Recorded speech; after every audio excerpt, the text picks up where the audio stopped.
Hebreus, capítulo número 1, e nós vamos ler os primeiros 3 versículos.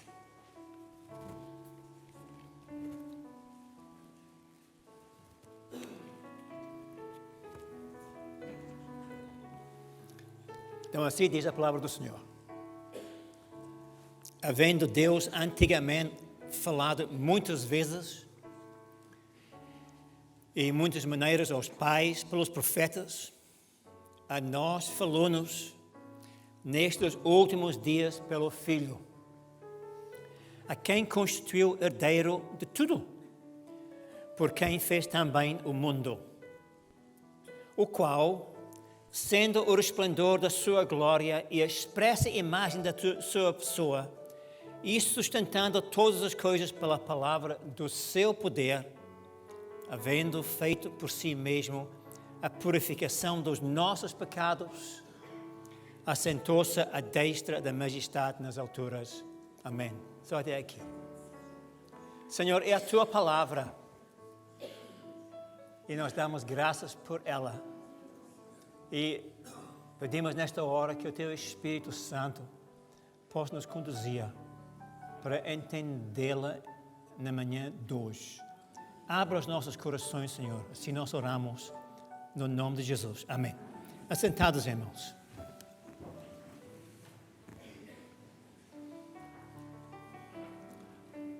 Não há tópico maior ou mais nobre do que a grandeza do Senhor Jesus.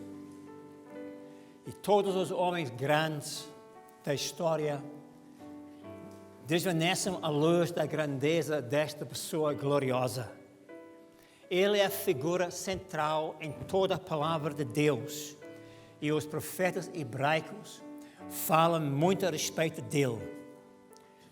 Tão grande é que muitos nomes e títulos são usados para descrever a sua grandeza.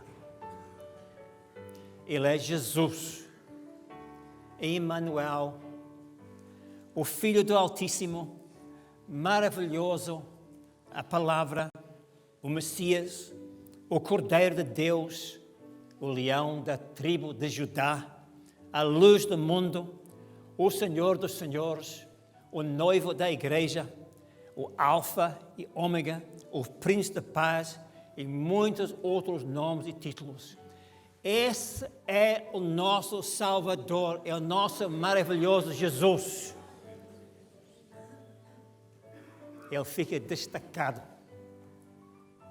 A grandeza dele vai além do nosso entendimento. Mas o Espírito Santo tem muitas funções, mas uma das suas funções é de nos revelar a grandeza do Senhor Jesus. Ele faz isto para que possamos adorá-lo e servi-lo e para que ele possa ser glorificado. Louvado seja o nome do Senhor. Através da revelação, nós vemos a grandeza do Senhor Jesus ainda antes da existência do universo. O Senhor Jesus não foi criado. Nós fomos criados. Os anjos e os arcanjos todos foram criados. Todo o universo foi criado. Mas ele foi gerado por Deus Pai na eternidade. Quando nós nascemos do Espírito Santo, tornamos-nos filhos de Deus. Mas o Senhor Jesus é o Filho de Deus num sentido único. Ele tem a mesma natureza do Pai. Ele é Deus. Assim, antes da existência de qualquer coisa, Ele é Deus. Omnisciente, omnipotente e omnipresente. Este é Jesus que é nos apresentado na palavra de Deus. Através da revelação também vemos a grandeza do Senhor Jesus no processo da criação. O universo não aconteceu por acaso. O universo não aconteceu por si próprio.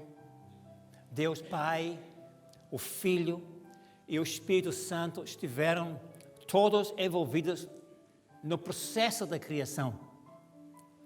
Deus Pai supervisionou tudo, mas foi o Senhor Jesus, o Filho eterno, que foi o Criador. Tudo foi criado por Ele, e sem Ele nada do que foi feito se fez. Tal era a sua autoridade, que apenas falou a palavra e tudo aconteceu. Através da revelação também vemos a grandeza do Senhor Jesus na eternidade. Ele foi sempre o príncipe da glória. Foi o centro de toda a adoração no céu. Ele, o foco de tudo. E foi adorado e servido por todos os anjos e arcanjos. Mas através da revelação vemos a grandeza do Senhor Jesus ao deixar o céu por pecadores como nós.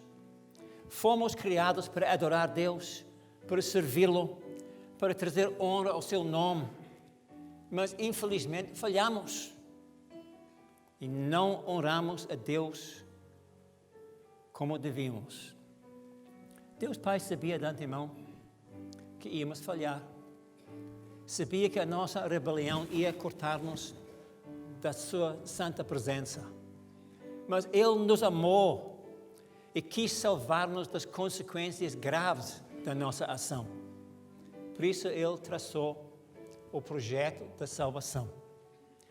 A realização deste projeto implicava que o seu filho, o seu único filho, que Ele amava acima de tudo, teria que pagar um preço muito alto. Teria que deixar a glória. Teria que deixar toda a adoração que recebia ali e vir a este mundo rebelde. Mas será que o seu filho, será que estaria disposto a pagar este preço tão alto por pessoas como nós? Mas mal o pai perguntou: quem irá por nós? Ele logo respondeu: eis-me aqui, envia-me a mim. E sendo rico, por amor de nós se fez pobre, para que pela sua pobreza ficássemos enriquecidos.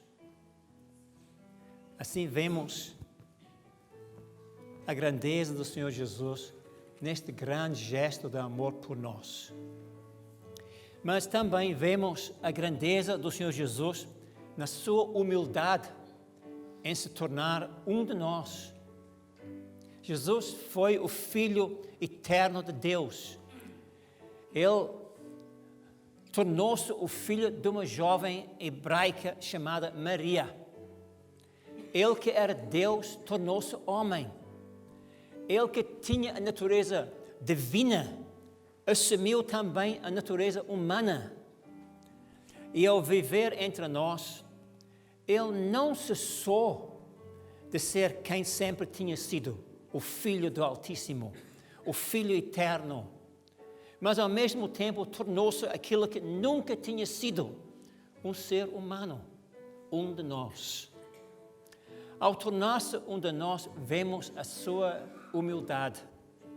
Maravilhamos olhar para aquele bebê na manjedoura em Belém, pois nós estamos a olhar para o Filho de Deus vivo, o Príncipe da Glória, e na sua humildade estava disposto a ser uma criança incapaz de se defender, disposto a ficar totalmente dependente de uma mãe muito jovem que não tinha qualquer experiência como mãe.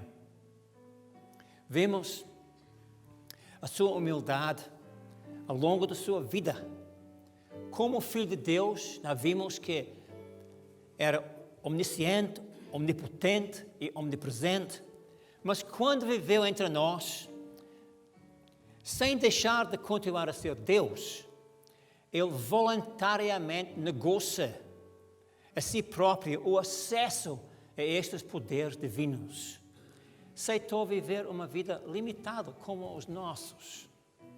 Assim, ele aceitou ele que conhecia tudo a respeito do universo, ele aceitou ser limitado no seu conhecimento como um homem do século I.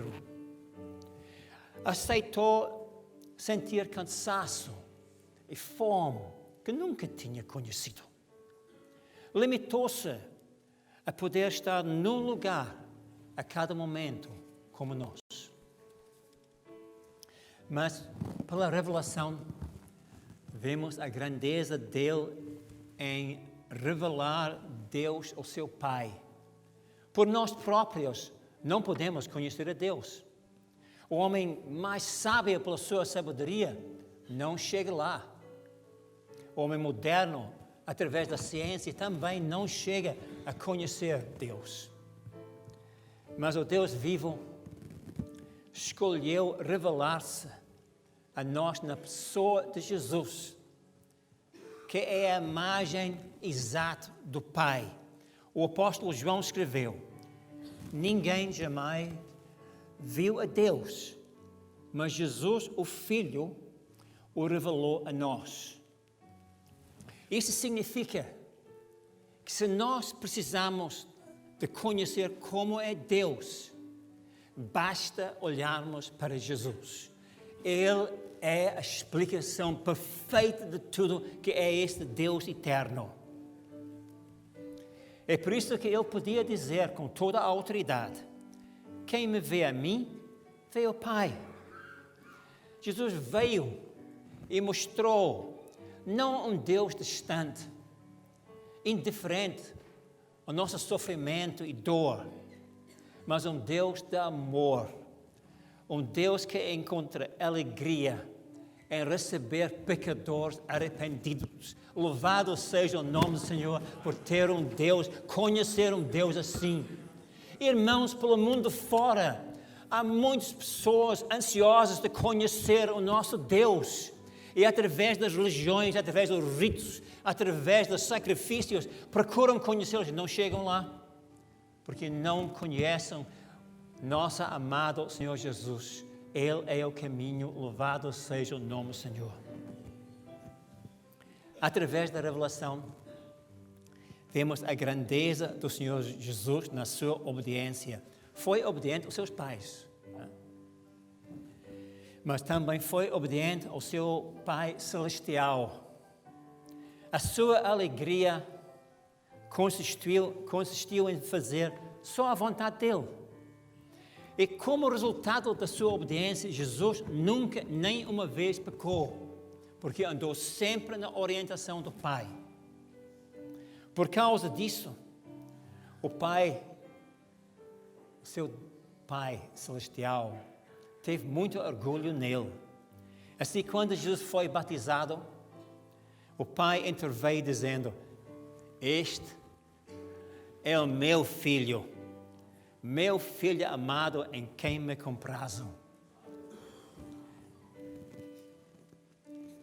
Depois também vemos a revelação, através da revelação, a grandeza do Senhor Jesus no seu ministério. Para o povo judaico, não houve profeta maior do que Moisés. Ainda hoje, os judeus têm muita reverência e respeito por ele. Mas foi o próprio Moisés que apontou para a vinda de um profeta que seria ainda maior do que ele. Quem seria? Seria o Messias, o Senhor Jesus. Ele foi maior, não apenas de Moisés, mas maior que todos os profetas hebraicos. Numa ocasião, Jesus subiu um monte com os apóstolos Pedro, Tiago e João. E perante eles, ele foi transfigurado. O véu que tinha escondido toda a sua majestade foi desviado por algum tempo. Eles viram a glória do Senhor Jesus. Para mostrar a superioridade da grandeza de Jesus em relação a todos os profetas, Deus Pai, naquela ocasião, manifestou-se dizendo: este é meu filho, a quem escolhi, escutai a ele. Presta atenção às palavras dele. Ele é que tem a revelação. Os apóstolos que estiveram ali naquela ocasião nunca esqueceram aquele momento. E mais tarde, o apóstolo Pedro escreveu: não seguimos fábulas artificialmente compostas, mas nós vimos a sua majestade. Teve um impacto na vida desses homens, desses pescadores, que como é que podiam esquecer que não houve ninguém como ele. É nele que nós temos todo o nosso orgulho. E pelo Espírito Santo nós falamos bem dele. Testemunhamos, glorificamos o seu nome, porque não há ninguém como Jesus. Louvado seja o seu nome. Mas também vemos a sua grandeza em perdoar. Eu sempre fico muito tocado quando leio o apóstolo Paulo falando a respeito da ceia do Senhor, como ele diz, na noite em que Jesus foi traído. Estas palavras sempre me tocam, não é? Porque na noite em que Jesus foi traído, tomou pão, partiu e deu aos discípulos, dizendo: este é meu corpo dado por vós. Jesus sabia como ia ser maltratado e sofrer uma morte dolorosa às mãos dos homens. Mas mesmo assim, sabendo que os homens iam lhe fazer o pior, ele estava disposto a fazer o melhor por nós. E foi precisamente nesta hora em que ele ficou mais consciente que aquilo que ia acontecer nas horas a seguir, que Jesus, juntamente com os discípulos, falaram destas coisas. Na cruz, quando Jesus enfrentou todo o ódio e abuso dos homens, ele podia ter dito: chega, eu não aguento mais. Eu não vou morrer por estas pessoas. Não merecem isso. E a palavra nos diz, na realidade, que naquele momento podia ter pedido ao Pai. E o Pai lhe teria enviado anjos poderosos para o ter tirado dali. Mas, graças a Deus, ele aguentou tudo ali, não é? E podia dizer: Pai, perdoa-lhes, porque não sabem o que estão a fazer. Maravilhoso. Mas também vemos a grandeza do Senhor Jesus na sua morte. A morte de Jesus foi totalmente diferente da morte de qualquer outra pessoa. Ele não morreu uma morte normal. Ele morreu uma morte violenta. E como? Morreu como um sacrifício pelos pecados de toda a humanidade, morrendo como o Cordeiro de Deus. Deus tinha ensinado o povo de Israel que quando alguém pecava, tinha que trazer um cordeiro como sacrifício pelo pecado. Antes de o matar, a pessoa tinha que pronunciar os seus pecados sobre a cabeça do animal. A seguir, o cordeiro morria no lugar do pecador, sofrendo o seu castigo. Mas era tudo simbólico. Nenhum animal podia remover o pecado. Mas tudo apontava para Jesus, que um dia viria como o Cordeiro de Deus, para morrer como o nosso substituto, sofrendo o castigo que era nosso. Ele ofereceu um sacrifício perfeito. Glórias ao nome do Senhor Jesus. Um sacrifício que foi aceito por nosso Deus Santo. Mas depois desse sacrifício na cruz, Jesus clamou: está consumado. E com estas palavras, proferidas em voz alta, voz da vitória, o Senhor Jesus estava dizendo que a redenção, a obra da redenção tinha sido completada. O preço da salvação tinha sido pago. Não havia necessidade de mais nenhum sacrifício. Não havia nenhuma necessidade de mais contribuição nossa. Ele pagou o preço todo, louvado seja o nome do Senhor. Mas quando Jesus clamou, está consumado, o Pai estava bem atento. Naquela hora, ele cortou o véu do templo que impedia os homens chegassem a Deus. Este véu foi rasgado completamente, de alto a baixo. A porta foi aberta através do sangue precioso de Jesus, um novo e vivo caminho para pecadores como nós, para que possamos chegar e receber o braço de Deus Pai. Louvado seja o nome do Senhor. Vemos também a grandeza do Senhor Jesus na sua ressurreição.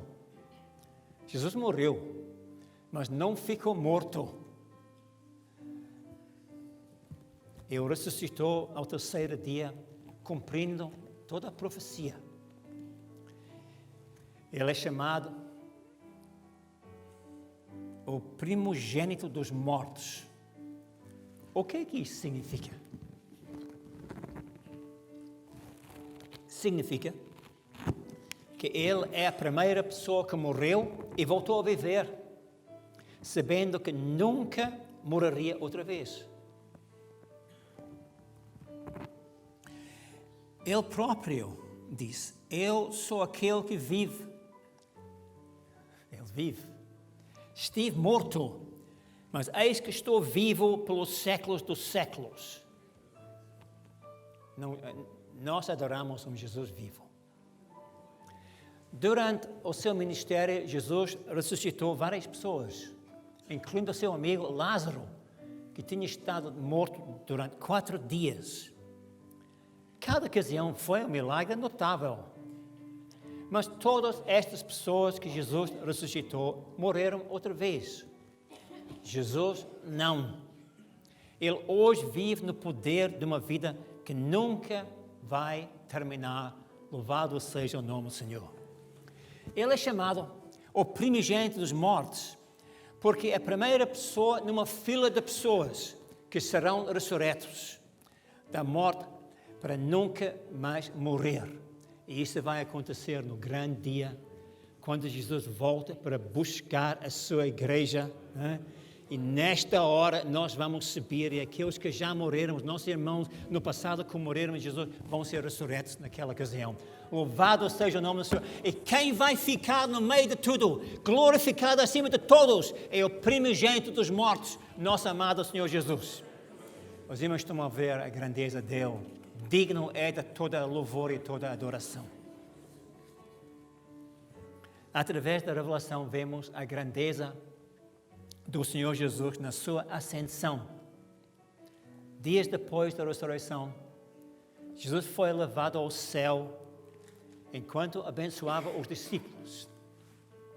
Ali recebeu o acolhimento de herói, tendo completado a missão do Pai. Um dos salmos messiânicos fala da entrada do Senhor Jesus no céu. E essas palavras são essas: levantai, ó portas, as vossas cabeças, para que entre o Rei da Glória. E foi assim a entrada do Senhor Jesus no céu, depois de ter completado a missão, ter regressado ao céu. Louvado seja o nome do Senhor. Mas Jesus não voltou ao céu sozinho.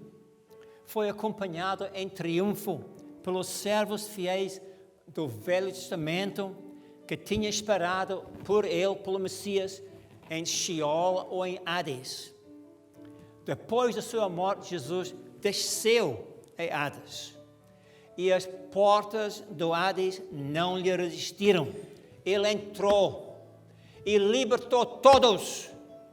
Assim, quando Jesus voltou ao céu, voltou com Abraão, com Noé, com Moisés, com Isaías, com Daniel, com todos os profetas, com todo o seu povo do Velho Testamento. Que dia de festa foi! Estes irmãos nós tínhamos esperado, né, em toda a sua necessidade, crendo a sua redenção, a hora de ser libertados dali.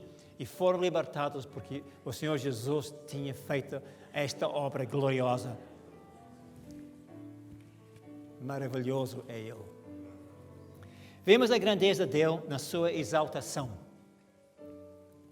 Jesus foi recompensado por ter cumprido completamente o projeto do Pai. E Deus Pai deu-lhe um nome que está acima de todos os nomes. Qual é o nome que recebeu? Não é Jesus. Ele recebeu este nome quando nasceu. Ao longo da sua vida, ele foi chamado Jesus de Nazaré.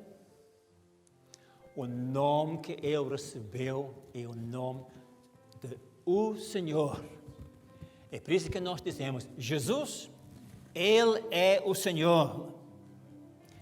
Isaías diz que ele foi humilhado mais do que qualquer outro homem, mas que seria exaltado acima de todos. E louvado seja o nome do Senhor.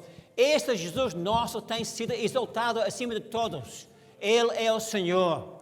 Bendito seja o seu nome. Ele tinha sido sempre o Senhor. Senhor por direito. Mas agora tornou-se Senhor por conquista. Ele venceu na cruz do Calvário o nosso grande adversário, Satanás. E agora o Pai lhe concede o nome Senhor. Por direito, Ele é Senhor. Por conquista, também é o Senhor.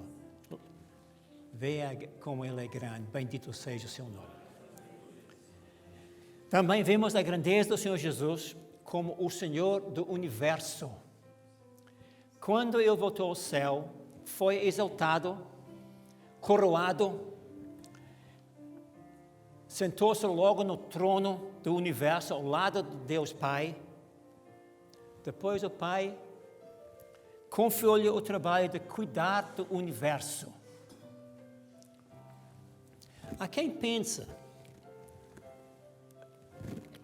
que Deus criou o universo como uma máquina gigante, a qual Ele deu corda, e desde então o universo tem continuado a andar sozinho. Mas nada disso aconteceu. O Senhor que criou o universo tem sempre tomado conta de tudo. E hoje o Senhor Jesus está na sala de controle do universo. Pense nisso.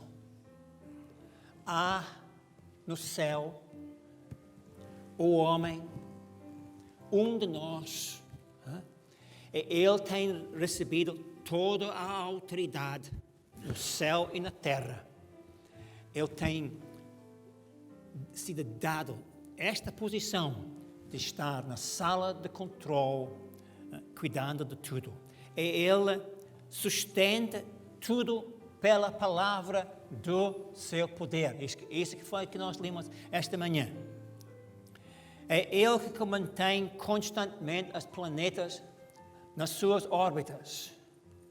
E por isso podemos descansar bem, sabendo que enquanto dormimos, que este Jesus, o Senhor Jesus, está em controle de tudo.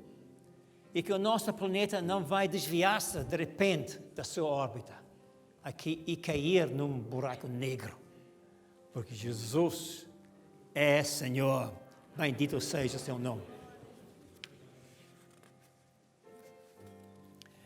Mas vemos também a grandeza do Senhor Jesus como Salvador.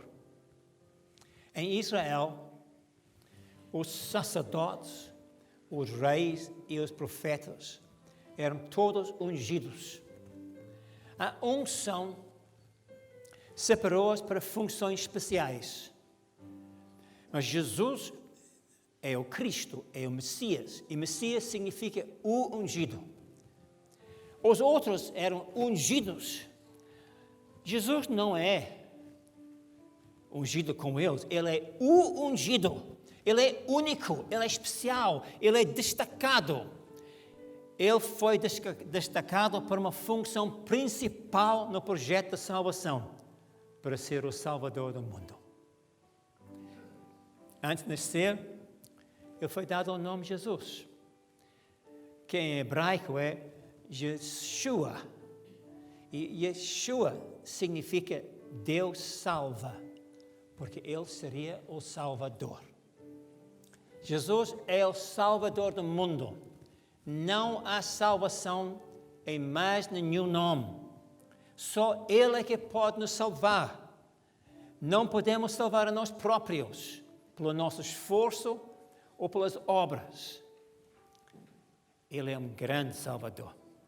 Tão grande que não precisa da ajuda de ninguém. Não precisa da ajuda de Maria, nem dos anjos, nem dos arcanjos. Quem salva é Jesus.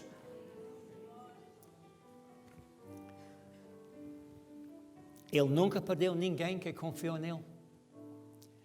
Acerca das suas ovelhas que ouvem a sua voz e o seguem, Jesus disse: eu dou-lhes a vida eterna e nunca perecerão, e ninguém as arrebatará da minha mão. Louvado seja o nome. Irmãos, nós temos um maravilhoso Salvador, Jesus. Se estamos confiando nele, se nós estamos ouvindo a voz do Senhor, estamos deixando as nossas vidas ser guiadas por Ele, nunca perderemos. Nós realmente continuaremos a ter a vida eterna. Louvado seja o nome do Senhor. Jesus passou a ser o nosso Salvador naquele momento quando nós entendemos que precisamos de ser salvos. E olhamos para Jesus e clamamos na nossa necessidade.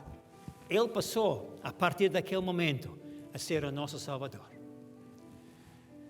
Mas há pessoas que pensam que nós só precisamos de um Salvador naquele dia. Não é verdade. Hoje nós precisamos deste Salvador. Eu preciso mais dele hoje do que nunca. Mas a coisa maravilhosa é isso. Ele é o mesmo ontem, hoje e eternamente. E tudo o que eu preciso, e tudo o que nós precisamos, Ele é o Salvador que nós precisamos hoje. Bendito seja o seu nome. Vamos falar a respeito da grandeza do Senhor Jesus como o nosso sumo sacerdote.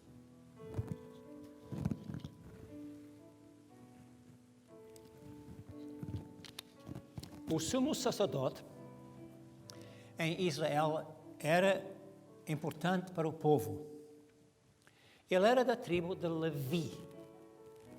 12 tribos em Israel, mas a tribo de Levi era a tribo dos sacerdotes.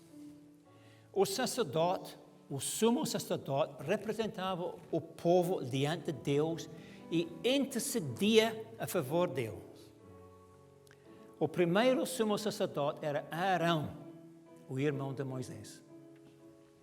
Mas Jesus é superior ao sumo sacerdote Arão. Na ordem de Levi, na ordem levítica, o sumo sacerdote servia durante um tempo, até a sua morte, sendo então substituído pelo seu filho. Havia uma sequência.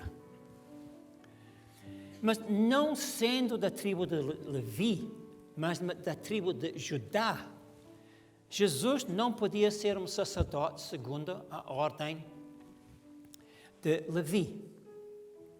Jesus é um sacerdote segundo uma ordem superior, a ordem de Melquisedeque. Melquisedeque foi um rei sacerdote que levou pão e vinho a Abraão. Por não ter genealogia registrada, o sacerdócio dele foi considerado interminável. Jesus é um sacerdote desta ordem, porque o seu sacerdócio é eterno. Ele será sempre o nosso sumo sacerdote. Os reformadores protestantes não deram nenhuma importância ao sacerdócio de Jesus, como acontece com a maior parte dos crentes nos nossos dias. Muitos consideram o sacerdócio de Jesus uma posição honorária que não nos oferece nenhum benefício. Pensam que estaríamos salvos, mesmo que Jesus não fosse o nosso sumo sacerdote. E isto é um erro muito grave. Estaríamos totalmente perdidos se Jesus hoje não fosse o nosso sumo sacerdote, intercedendo por nós. O seu sacerdócio começou quando ele ofereceu a si próprio como sacrifício. Tem continuado ao longo dos anos. Ele intercede por nós. Ele intercede na presença de Deus no céu para que possamos receber a graça contínua que precisamos para cada momento. Sem a sua intercessão constante, morreremos espiritualmente. Mas como é que Jesus intercede por nós? Tal como o sumo sacerdote levítico intercedia pelo povo. Este intercedia ao entrar no Santo dos Santos uma vez por ano, apresentando o sangue como evidência do sacrifício feito a favor do povo. Não era suficiente que o sangue fosse derramado. O sangue tinha que ser apresentado diante de Deus como evidência que a morte tinha de facto acontecido. Semelhantemente, Jesus, na presença de Deus, intercede a nosso favor, apresentando a evidência do seu sacrifício. Assim, a intercessão dele não envolve grandes apelos, grandes gritos, lágrimas, nem nada disso. Né? Temos que nos lembrar que Jesus é sumo sacerdote, mas também é rei, é o Senhor, tem toda a honra, toda a dignidade, está sendo louvado a cada instante. Ele não está perante o Pai clamando e chorando por nós, mas ele intercede por nós, estando ali, apresentando para o nosso Deus a evidência daquilo que aconteceu no passado, quando ele, como o Cordeiro, morreu pelos nossos pecados. Melquisedeque ofereceu pão e vinho a Abraão quando este precisava. Estes símbolos falam do corpo e do sangue de Jesus. Como sumo sacerdote, Jesus oferece-nos a graça que nós precisamos a cada momento. Mas esta graça não cai automaticamente sobre as nossas cabeças. O sangue de Jesus abriu caminho, um novo caminho, até o trono de Deus, que é chamado o trono de graça. E para receber esta graça, que está constantemente à nossa disposição, nós temos que estar diante do Senhor, nós temos que pedir, nós temos que estar diante do Senhor. Senhor, tem misericórdia de nós, concede-nos a tua graça no dia de hoje. E esta graça nós vamos receber, bendito seja o nome do Senhor. Nós estamos terminando. Vemos a grandeza do Senhor como o Senhor da história. Quando Jesus se sentou no trono, o Pai confiou-lhe o trabalho de implementar o seu projeto para a humanidade. Por isso, sabemos que o projeto de Deus não vai falhar. Por que não vai falhar? Porque está nas mãos de Jesus. Nós estamos nas mãos dele, ele não vai deixar-nos cair. Também este projeto não vai cair por terra. Este projeto vai ser implementado. E no livro do Apocalipse nós temos uma visão que Jesus, o Cordeiro vitorioso, apresenta evidência da sua morte, seu sacrifício. Recebe o rolo que contém o destino da humanidade. E à medida que ele abre os 7 selos, o projeto de Deus é implementado. É isto que está a acontecer nos nossos dias. O Senhor Jesus está conduzindo a história ao seu fim. Quanto mais nós conhecemos este Senhor Jesus, mais maravilhados ficaremos com a sua grandeza. E maior será o seu impacto nas nossas vidas. Pelo Espírito Santo, nós seremos desafiados a dedicar mais as nossas vidas, a louvá-lo e adorá-lo, a sermos motivados também a falar dele às pessoas que estão vivendo neste mundo sem esperança. Pois não há outro Salvador senão é Ele.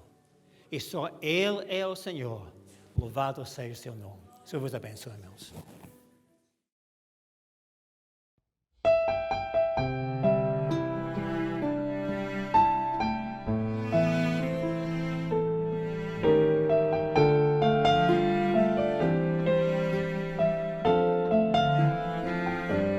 Digno de glória e honra, levantamos nossas mãos para teu nome exaltar.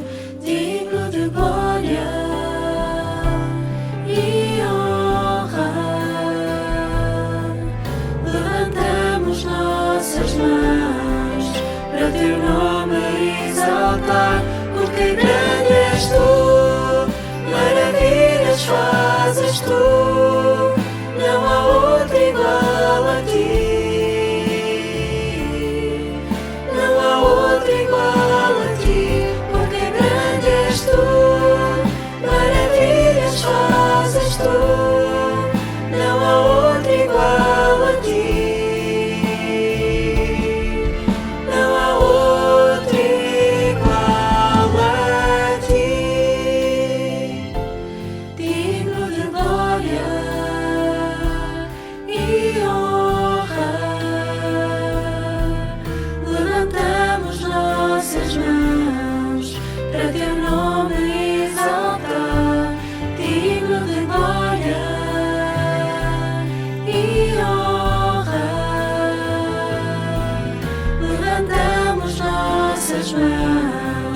Para teu nome exaltar, porque grande és tu, maravilhas fazes tu, não há outro igual a ti.